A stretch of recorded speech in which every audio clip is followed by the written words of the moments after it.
محمد والے محمد پر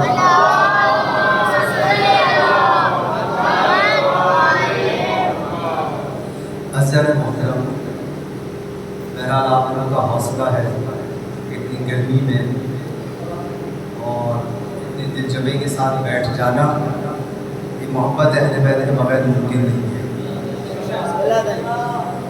اور ورنہ آپ دیکھیں کہ بہت مشکل ہوتا ہے انسان ایسے مقام پر اور اتنے سارے لوگ ایک ساتھ جمع ہو کے بیٹھ جائیں، اگر یہ محبت نہ ہوتی تو ہم اس طرح سے نہ جمع کریں۔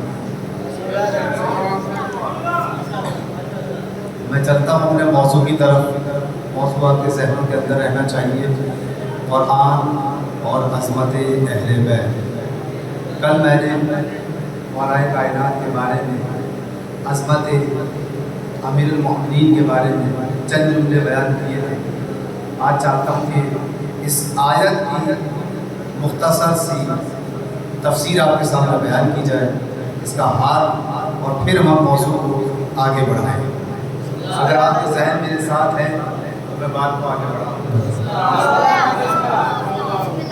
قرآن واضح طور پر کہہ رہا ہے، سورہ احزاب 33واں سورہ، کون سا سورہ؟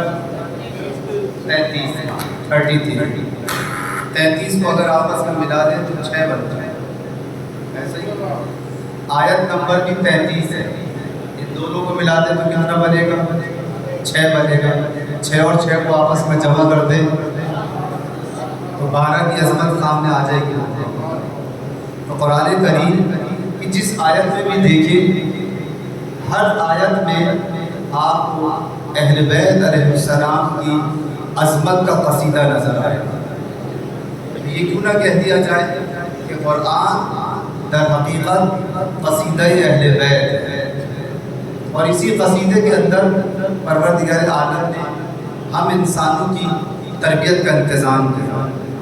یہ بات طے شدہ ہے کہ جو در اہل بیت پر آ جائے گا وہ نجات یافتہ بھی ہوگا اور تربیت یافتہ بھی ہوگا، اور جس نے بھی در اہل بیت کو چھوڑ دیا وہ دنیا میں بھی خسارے میں ہے اور آخرت میں بھی خسارے میں ہے۔ آیت نے کیا آواز دی؟ بسم اللہ الرحمن الرحیم، انما یرید اللہ لیذھب عنکم الرجس اہل البیت ویطہرکم تطہیرا۔ یہی آیت؟ اچھا، ترجمہ کیا ہے؟ انما بتحقیق، جہاں پر قرآن کریم میں لفظ انما ہے تو اس کا مطلب کیا ہوگا؟ بتحقیق محدود کر دیا۔ میں اس کی وضاحت کروں گا کہ لفظ انما ہے کیا، لیکن چھوٹے بچے جو نوجوان بیٹھے ہوئے ہیں ان کے ذہنوں کے اندر یہ بات رہے کہ انما کا مطلب ہوتا ہے بتحقیق۔ کیا مطلب ہوتا ہے؟ بتحقیق۔ یرید اللہ، یرید کا لفظ ہے ارادے سے، یرید اللہ، اللہ کا ارادہ یہ ہے۔ اللہ کا ارادہ یہ ہے، ایک لفظ جلدی تو نہیں ہے نا، کیونکہ دیکھیں میں نہیں چاہتا ہوں کہ میں اتنی اسپیڈ سے شور مچاتا ہوا آگے بڑھ جاؤں کہ آپ واہ واہ تو کہیں سمجھ میں کچھ نہ آئے۔ ایسا ہی ہے، آپ سمجھنے آئے ہیں یا واہ واہ کرنے آئے؟ پہلے تو یہ فیصلہ کریں، آپ کچھ لینے آئے ہیں یا کچھ دینے آئے ہیں؟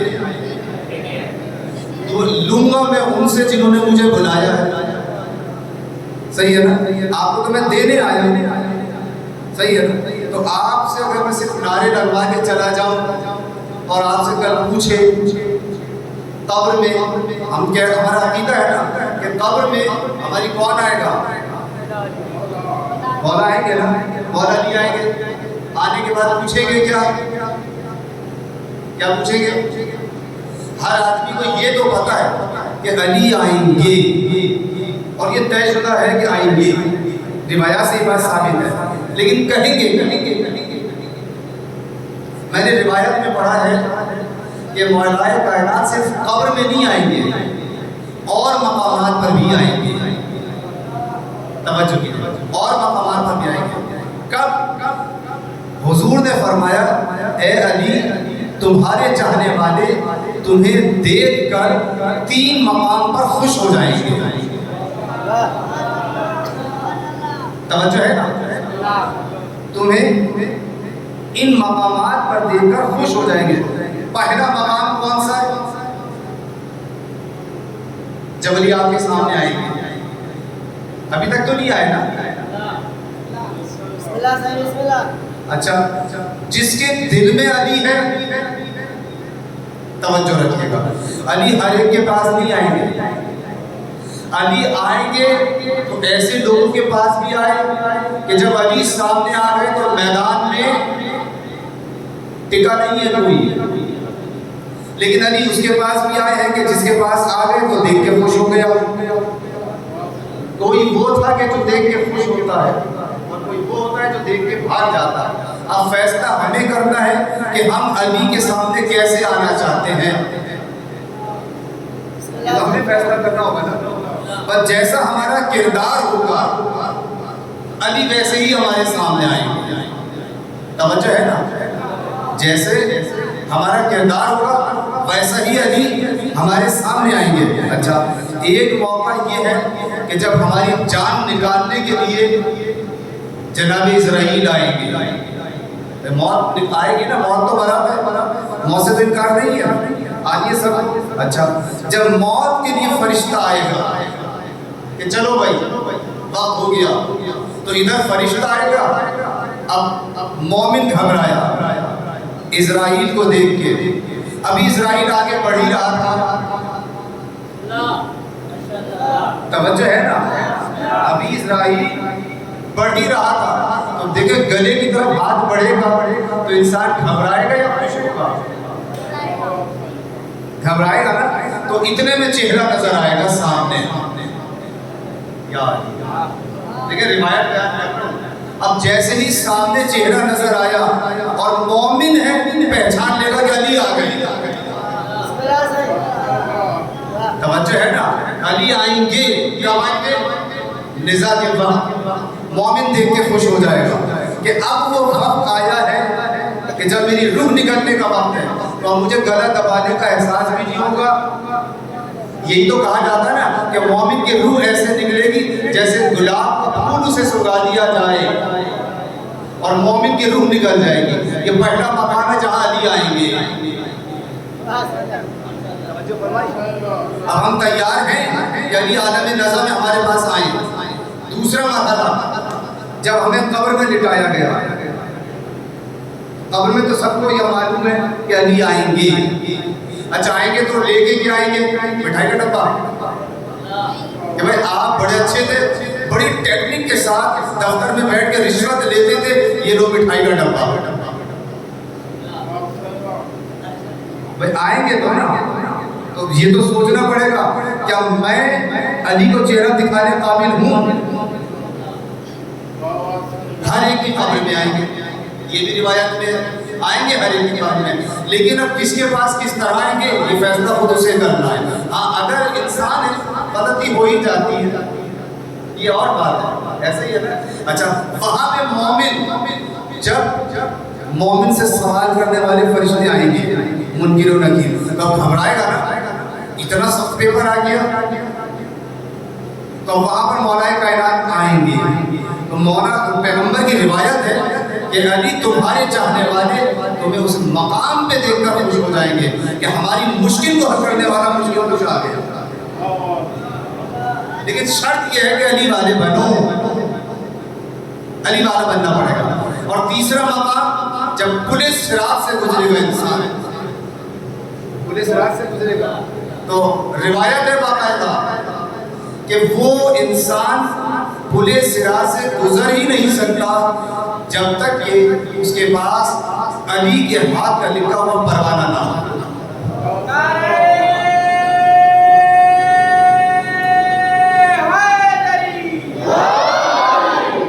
تو پھر اسی لیے تو شاعر نے کہہ دیا کہ قبر سے باہر جو کر لے تیری قبر کے اندر. توجہ فرمائی نا آپ نے. قبر میں علی بھی آئیں گے، یہ طے شدہ بات ہے. اور پولیس صراط سے گزر نہیں سکتا جب تک کہ علی کے ہاتھ میں لکھا ہوا پروانہ نہ ہو. تو علی سے دشمنی کر کے چاہتے ہو کہ علی تمہیں پروانہ لکھ کے دے دے؟ جس کے دل میں بغض ہے، توجہ ہے نا، جس کے دل میں بغض ہے وہ جنت میں جانا تو بہت دور کی بات ہے. عزیزان محترم، روایت ہے کہ اگر کوہ صفا کے درمیان، کوہ مروہ اور صفا کے درمیان صحیح کرتے ہوئے، توجہ فرمائی آپ نے، بے جرم و خطا مارا جائے اور کوہ احد کے برابر صدقہ دے دے، توجہ ہے، کتنا بڑا کارنامہ کر رہا ہے، یعنی صدقہ کتنا کیا، کوہ احد جتنا، اور صحیح کہاں کر رہا ہے؟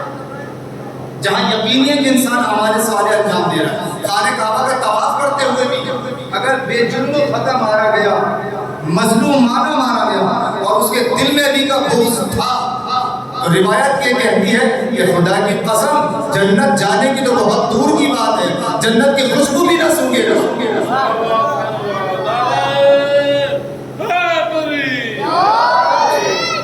تو یہ بات معلوم ہو گئی کہ انما کا مطلب کیا ہے؟ انما یرید اللہ، اللہ کا ارادہ یہ ہے، کیا ارادہ ہے؟ لیذھب عنکم الرجس، کہ وہ تم سے دور رکھے، دور کر نہیں دے. شہدان میرے جملے پہ غور نہیں کیا، اے اہل بیت رسول تم سے دور کر نہیں دے، اس لیے تو کیا تو وہاں جاتا جہاں برائی ہو. توجہ ہے، تم سے دور رکھے ہر رزق کو، ہر پلیدی کو، ہر برائی کو تم سے دور رکھے. لیذھب عنکم الرجس اہل البیت ویطہرکم تطہیرا، اور تمہیں ایسا پاک و پاکیزہ رکھے جیسا پاک و پاکیزہ رکھنے کا حق ہے. نہیں، ابھی جملے پہ غور نہیں کیا، ابھی آپ کو نہیں آئے گا، ابھی تو صرف ترجمہ سنا ہے نا، میں سننا.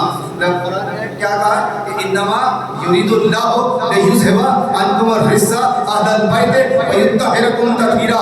اے اہل بیت رسول، اللہ کا ارادہ یہ ہے کہ وہ تم سے اس طرح سے رزق کو دور رکھے کہ جیسے دور رکھنے کا حق ہے. پروردگار بس اتنا کہہ دیا ہوتا کہ ہم نے تم سے دور رکھا ہے، یہ کہنے کی کیا ضرورت تھی کہ ایسے پاک و پاکیزہ رکھے گا جیسا پاک و پاکیزہ رکھنے کا حق ہے. پروردگار یہ حق کا مطلب کیا ہے؟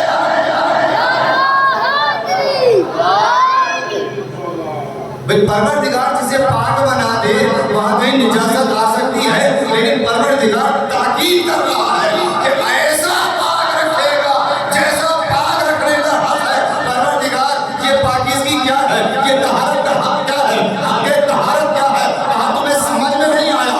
آؤ ذرا دریا کے پاس.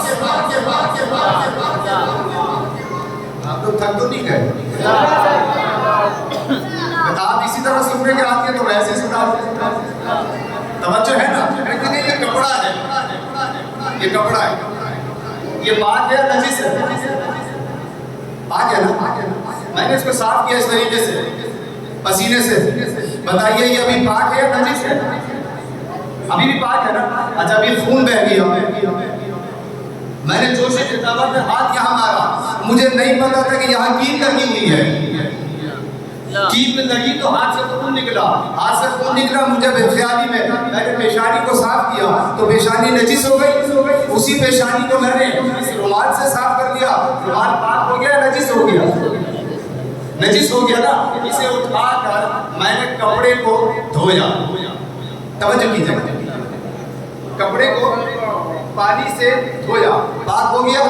اچھا ابھی سوچنے کے پاک ہو گیا یا نہیں ہو گیا؟ نہیں، آدھے بول رہے آدھے نہیں. پاک ہو گیا. دیکھیں بزرگ کہہ رہے ہیں کہ اس کو نچوڑیں، اس کو نچوڑیں. یہ جب پاک ہوگا تو یاد رکھیں، بس یہ جو ہمارا فشار قبر ہے نا، جملہ یاد رکھتے ہیں. کبھی کبھی لوگ کہتے ہیں کہ یہ فشار قبر کیا ہوتا ہے. فشار قبر کیا چیز ہے بھائی؟ فشار قبر میں یوں کہا جاتا ہے کہ زمین دونوں طرف سے ملے گی اور مردے کو بھیج دے گی. ایسا ہی ہے نا؟ اچھا اب ہوگا کیا فشار قبر میں؟ دیکھیں فشار قبر کچھ بھی نہیں ہے، یہ کپڑا ہے، یہ سمجھ لیں کہ یہ آگ ہے. اب پاک کیسے ہوگا؟ یہ اس کو نچوڑا جائے گا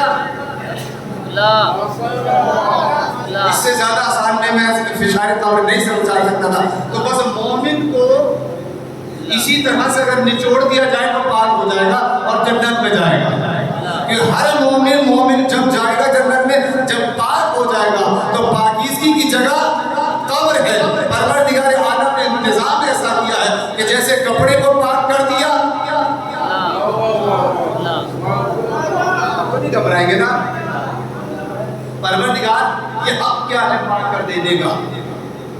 اچھا انہوں نے مجھے شربت لا کے دیا, مولانا ممبر پہ بیٹھے ہیں, ایسا ہی ہے نا, پیاس کی شدت بھی ہے تو پانی کے بجائے لا کے رکھا یہاں پر شربت.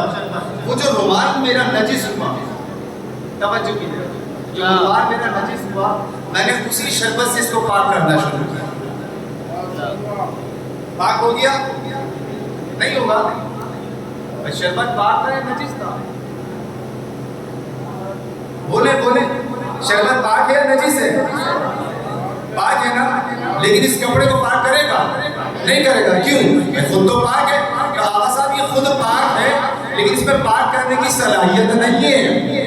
تو ہو سکتا ہے کہ کتنے ہی لوگ پاک ہوں لیکن دوسروں کو پاک نہیں کر سکتے.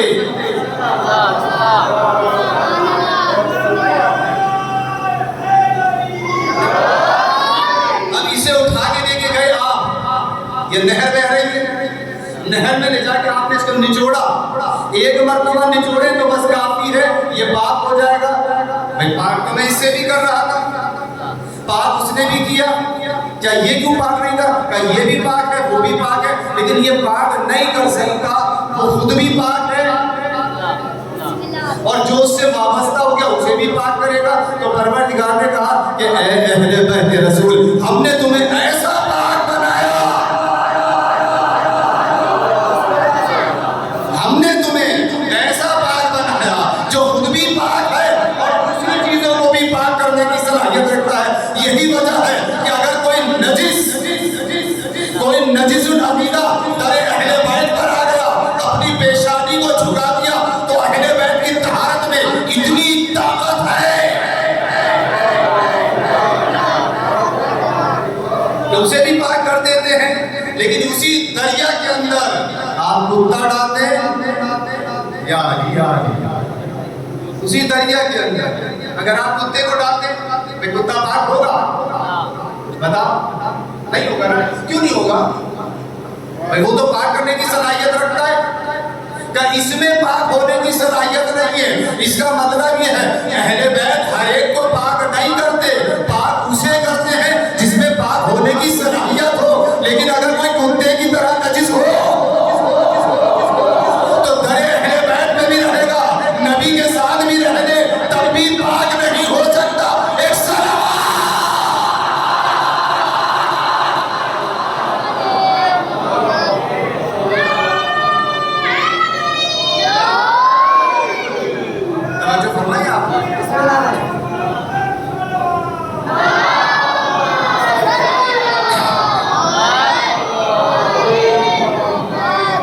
انما یرید اللہ لیذھب عنکم الرجس اہل البیت ویطہرکم تطہیرا. اے اہل بیت رسول, ہم نے تمہیں ایسا پاک و پاکیزہ بنایا کہ جیسا پاک و پاکیزہ بنانے کا حق ہے. دریا طہارت کا دریا ہے, جو بھی اس سے وابستہ ہو جائے گا نجات پائے گا. ایک دفعہ وابستہ ہو کے تو دیکھو. یہی وجہ ہے کہ آپ دیکھیں کہ جس میں بھی دنیا کے جس گوشے میں بھی جس کے دل میں طہارت ہونے کی صلاحیت تھی, جب بھی اسے معرفت اہل بیت ملی مومن بنتا نظر آیا. ایسا ہی ہے نا. کبھی آپ مصر میں سنتے کہ فلاں آدمی شیعہ ہو گیا. بھئی شیعہ کیسے ہو گیا؟ کہ اہل بیت سے وابستہ ہو گیا, اس کے دل میں طہارت آ گئی. اس کا مطلب یہ ہے کہ جس کے دل میں طہارت آ جائے, محبت اہل بیت آ جائے, اللہ بھی اسے پسند کرتا ہے, نبی بھی اسے پسند کرتے ہیں. نجات یافتہ وہ ہے, پاک کہلائے جانے کے قابل وہ ہے کہ جو اہل بیت سے وابستہ ہو جائے گا. کہ سوال بھیج دیں محمد والے محمد.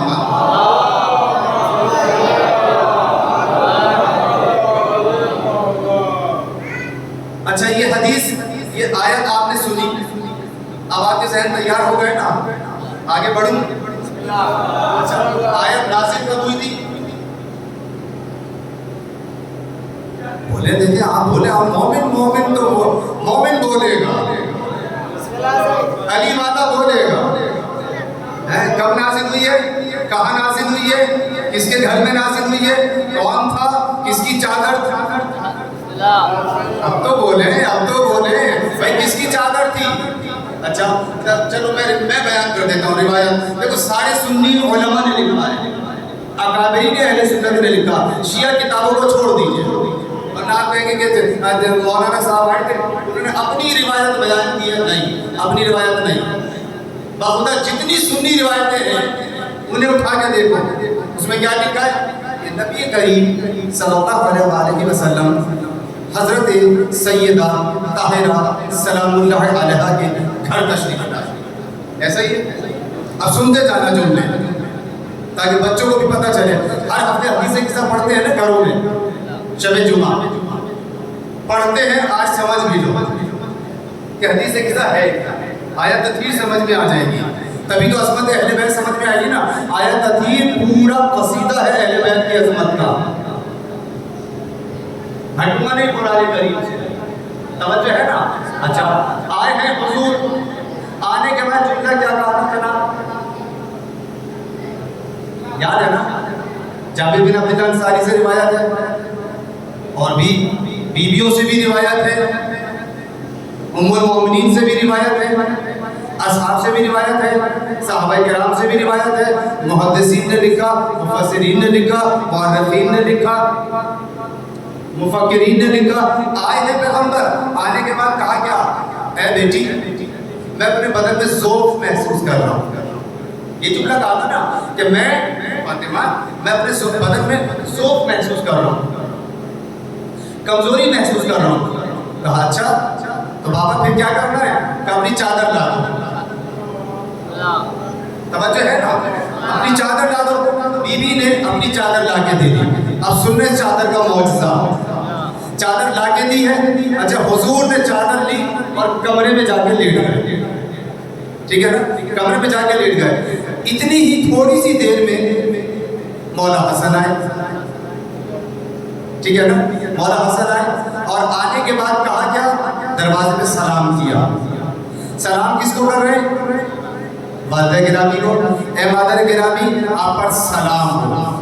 تو دیکھو یہ حدیث کے ساتھ ہماری تہذیب بھی ہے کہ بچوں کو سکھاؤ کہ جب یہ گھر میں داخل ہوں، ایسا ہی ہے نا کہ جب بچے گھر میں داخل ہوں تو ماں موجود ہو تو ماں کو سلام کریں. اچھا مولا حسن آئے، سلام کیا، ایک دم محسوس کیا امی ماں نانا کی خوشبو محسوس ہو رہی ہے. یوں کہہ دوں کہ نبوت کی خوشبو کو امامت نے محسوس کر لیا. ایسا ہی ہے، نبوت کی خوشبو کو امامت نے محسوس کیا.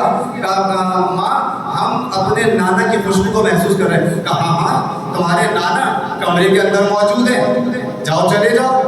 اچھا آپ دیکھیں، آپ اپنی بیٹی کے گھر جائیں، آپ کی طبیعت ناساز ہو، آپ چادر اوڑھ کے لیٹ جائیں، آپ کا نواسا کھیلتا ہوا گھر میں داخل ہو تو ماں کیا کہے گی؟ سب سے پہلے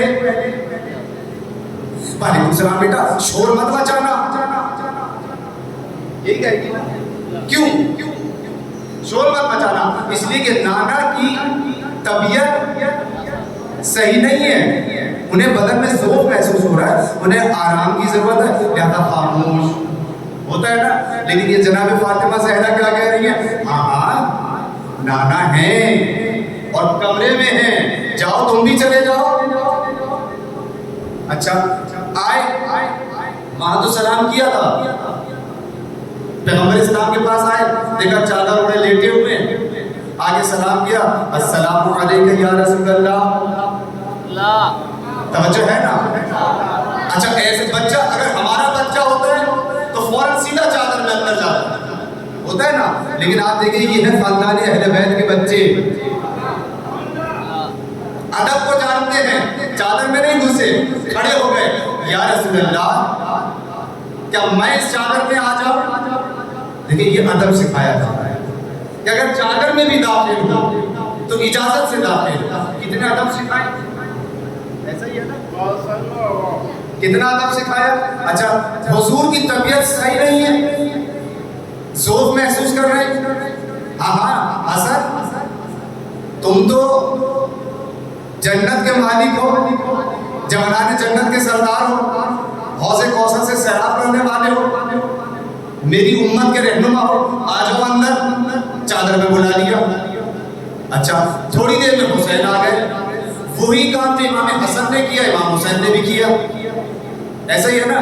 امام حسین نے بھی ویسے ہی سلام کیا اور سلام کرنے کے بعد کہا ماں میں نانا کی خوشبو کو محسوس کر رہا ہوں. اس کا مطلب یہ ہے حسن کے مزاج میں توجہ ہے نا. حسن کا مزاج اور حسین کا مزاج دونوں کا مزاج ایک ہے. بھائی نے بھی نانا کی خوشبو کو محسوس کیا تو چھوٹے بھائی نے بھی نانا کی خوشبو کو محسوس کیا. ماں نے بڑے کو بھی نہیں روکا، چھوٹے کو بھی نہیں روکا. بڑے کو نہیں روکا تو نہیں روکا، لیکن چھوٹے کو روک دیتی کہ بچہ ہے کہیں نانا کو تنگ نہ کرے. نہیں، بی بی بتا رہی ہے یہ تمہارے گھر کے بچے نہیں ہیں، یہ فاطمہ زہرا کے بچے ہیں. یہ تسکین روح فاطمہ ہے، یہ فاطمہ زہرا کی خوشبو ہے، جس کی خوشبو سے یوں کہا جائے کہ رسالت کو بھی آرام ملتا ہے. مولا حسین آئے، انہوں نے بھی آگے سلام کیا اور سلام کرنے کے بعد پیغمبر نے کہا ہاں حسین تم بھی چادر میں چلے آؤ. اب میں کہوں گا کہ مولا حسین بھی چادر میں آ گئے. اچھا اب تھوڑی دیر کے بعد مولا کائنات آئے. توجہ ہے نا؟ مولا کائنات میں دیکھیں یہاں میں ایک حساس جملہ کہوں گا تاکہ یہاں کے جیکب آباد کے مردوں کے ذہنوں کو جھنجھوڑنے کے لیے. میں سمجھتا ہوں کہ شاید جیکب آباد کے گھرانوں میں کوئی مرد یہ کام نہیں کرتا ہوگا جو مولا کائنات میں گھر میں داخل ہو کر سب سے پہلے کیا السلام علیکم یا فاطمہ بنت رسول اللہ، اے بنت رسول آپ پر سلام. یعنی علی بتا یہ رہے گئے کہ ہمارے گھر کا ادب یہ ہے کہ میں شوہر ہوں، علی ہوں، افضل ہوں، لیکن گھر میں داخل ہوتا ہوں تو اپنی زوجہ کو سلام کرتا ہوں. کتنے مرد ہم میں ایسے ہیں بھائی نہیں؟ گھر میں داخل ہوتے ہیں تو بیوی سے امید رکھتے ہیں کہ بیوی ایسا کے سلام کرے، ایسا چھوڑ کر ہے یا نہیں؟ فرمائیے آپ نے. یعنی ہماری چاہت یہ ہوتی ہے کہ بیوی ہمیں سلام کرے اس لیے کہ ہم مرد ہیں، ہم افضل ہیں. لیکن علی نے بتایا کہ خاندان رسالت کا طریقہ یہ ہے، ادب یہ ہے کہ جو باہر سے آیا ہے اس کے لیے ضروری ہے کہ وہ گھر والوں کو سلام کرے. تو اگر علی والے ہو تو کرو گے یا نہیں کرو گے؟ نوجوان تو بیٹھے ہوئے ہنس رہے کہ آقا صاحب ہم تو کریں گے. کرو گے نا؟ کہہ دو کہ ہاں کریں گے انشاءاللہ. یہ گھبرا رہے ہیں؟ نہیں کوئی آپ کو بیوی آپ کو گھر سے نہیں نکالے گی.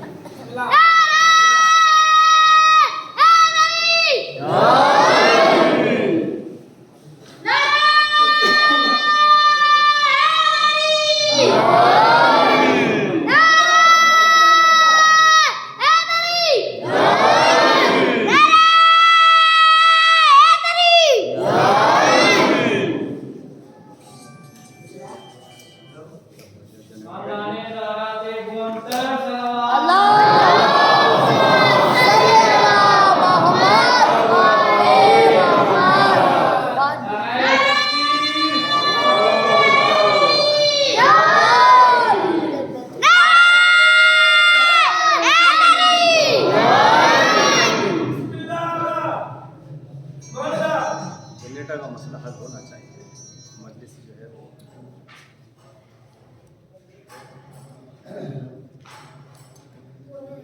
نعرہ تکبیر،